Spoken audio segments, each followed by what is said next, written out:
ခုပြပေးမယ့်လေ့ကျင့်ခန်းကဒေါက်တာမက်ဂီရဲ့ Bit3 exercise ပေါ့နော်ပထမအောင်ဆုံးတစ်မျိုးကကျွန်တော်တို့ကျမ်းမှာလဲပြီးတော့သွားမယ်နော်ဆက်ကြည့်လိုက်အဲ့လက်လေးတက်လိုက်အဲ့လက်လေးတက်လိုက်ပြီးဆိုလို့ရှိရင်ဒီတော့လက်လေးရောခေါင်းလိုက်ပြီးတော့ရှင်အောက်လေးကိုစက်အဲ့လိုမျိုးစက်အဲ့ဒီတော့ခေါင်းကိုကြွပြီးတော့အဲ့လိုညှိထားထိုင်လိုက်နေတဲ့နေရာလေးကို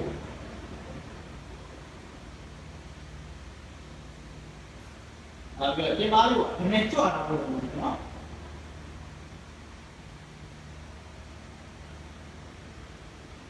တော့ကျွန်တော်စက္ကန့်20ရာနေကိုထိန်းနိုင်တော့စက္ကန့်30စက္ကန့်40အဲ့လောက်ကြီးသွားလို့ရတယ်။ Okay, Bit3 exercise မှာဒုတိယတစ်မျိုးကကျတော့ butt dog လို့ပဲဆက်ကြည့်မယ်။တော့ခေါင်းကနေပြီးတော့ဒီပင်မအထိကိုကျော်လို့တန်းတန်းလေးနဲ့နေနေအောင်နေတာမယ်။ဘိုင်းလုံးနေပြီးနေတာပြီးလက်လေးချောက်လေးစက်နေပါမယ်။ခါရင်းလေးကလုံးဝပြောင်းလဲမရှိဘူး။နေနေအောင်နေတာမယ်။ပြီးရင်ဟာဆက်ပြီးအဲ့ဒီအမှုတွေနေနေအောင်ပြန်ဟုတ်ကောင်းဘယ်ချိန်ကလည်းပြောလို့ရှိရင်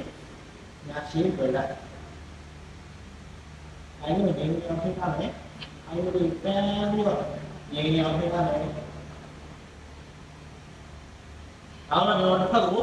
15နေရာလေးအချိန်20လေးလုပ်လို့ရတယ်โอเคနောက်တစ်မျိုးကကျတော့ cycle ပုံစံမျိုးပဲဒါပေမဲ့ဒီထဲမှာ variation က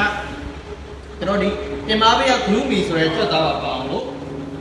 ဘူးလေးကိုကွဲပြီးတော့ခြေထောက်လေးကိုနောက်ကိုကွဲပြီးပြထားမယ်။ဒေါင်းလေးကိုထောက်တာခါလေးထောက်ပြီးတော့တင်လိုက်မယ်။အဲ့ဒီထားမှာဘယ်ဘက်ဘူးလေးကအောက်မှာကတ်နေအောင်ထားမယ်။ညာဘက်တို့ကိုဟာတာမယ်။ဒီခါပေးတွေဒီပြင်မာပေးကကြွက်သားတွေactive ဖြစ်သွားတာတွေ့ရလိမ့်မယ်။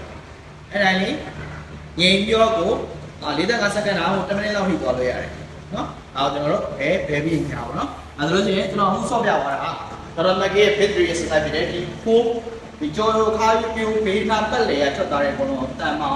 လေ့ကျင့်ပြီးတဲ့ exercise ဖြစ်တယ်